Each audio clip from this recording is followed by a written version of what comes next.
সুস্পষ্ট লঘুচাপের প্রভাবে রাজধানী ঢাকায় সকাল থেকেই মুষলধারে বৃষ্টি হচ্ছে।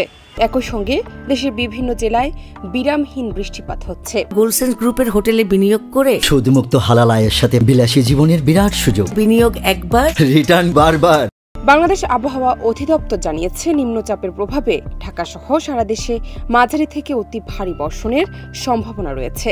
একই সঙ্গে কিছু অঞ্চলে ঘণ্টায় ৮০ কিলোমিটার বেগে ঝড়ো হাওয়া বয়ে যেতে পারে। উপকূলীয় এলাকাগুলোর জন্য ৩ নম্বর স্থানীয় সতর্ক সংকেত জারি করা হয়েছে।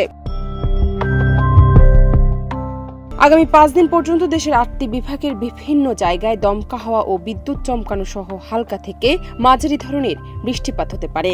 কিছু কিছু এলাকায় মাঝারি থেকে অতি ভারী বৃষ্টিপাতের আশঙ্কাও রয়েছে। সারা দেশে দিনের তাপমাত্রা ১ থেকে ২ ডিগ্রি সেলসিয়াস এবং রাতের তাপমাত্রা সামান্য কমতে পারে বলে পূর্বাভাসে জানানো হয়েছে। কানাডার সাসকাচুয়ান বিশ্ববিদ্যালয়ের আবহাওয়া ও জলবায়ু গবেষক মুস্তফা কামাল পলাশ তার ভেরিফাইড ফেসবুক পেজে এক পোস্টে উল্লেখ করেছেন, ২৯ মে থেকে আগামী ৩০ মে দুপুর ১২টা পর্যন্ত বরিশাল, চট্টগ্রাম ও ঢাকা বিভাগের জেলাগুলোর উপরে একটানা ভারী বর্ষণের আশঙ্কা রয়েছে। তিনি জানান, স্যাটেলাইট ও রাডার চিত্র বিশ্লেষণে দেখা যাচ্ছে পটুয়াখালী, ভোলা, নোয়াখালী, ফেনী, কুমিল্লা, লক্ষ্মীপুর, ব্রাহ্মণবাড়িয়া, সুনামগঞ্জ, সিলেট, নেত্রকোনা, শেরপুর, হবিগঞ্জ, মৌলভীবাজার, কিশোরগঞ্জ, চট্টগ্রাম এবং খাগড়াছড়ি জেলাগুলোর উপর দিয়ে ভারী থেকে অতি ভারী বৃষ্টিপাত হতে পারে। বিশেষ করে কুমিল্লা ও ফেনী জেলার উপর ২০০ থেকে ৩০০ মিলিমিটার পর্যন্ত বৃষ্টিপাতের আশঙ্কা রয়েছে।